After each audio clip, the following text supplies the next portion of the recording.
Hi guys, in this video I'm going to show you how to change, remove and replace a song on your Instagram post. First thing you want to do, let's launch the Instagram app. Then you want to head to the lower center of the screen and you want to hit the plus sign. Then you want to pick a picture that you want to upload. It's going to be this one. Let's pick up a song over here, clicking on the upper center of the screen, clicking on the note icon. Okay. And then let's pick up a song. Let's do this one over here. Then you press done. The song is already with our post. Then press next. And right when we are at the last step over here before posting, let's say we want to replace the song. The song is not good, right? So we're gonna scroll down.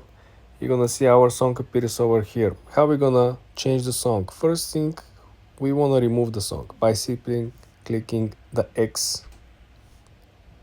Okay, now we want to add song by simply clicking add music. You do not have to go back. As you saw, you can do it from this particular page and you can reselect a brand new song over here.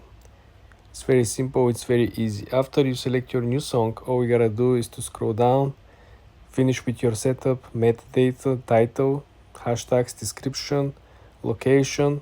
You can tag people, and then that's about it. You can also automatically post this on Facebook as well, or on your other Instagram pages if you have some. And this is how you change, replace or add music to your Instagram post. For more tips and tricks like this, guys, subscribe and follow for more.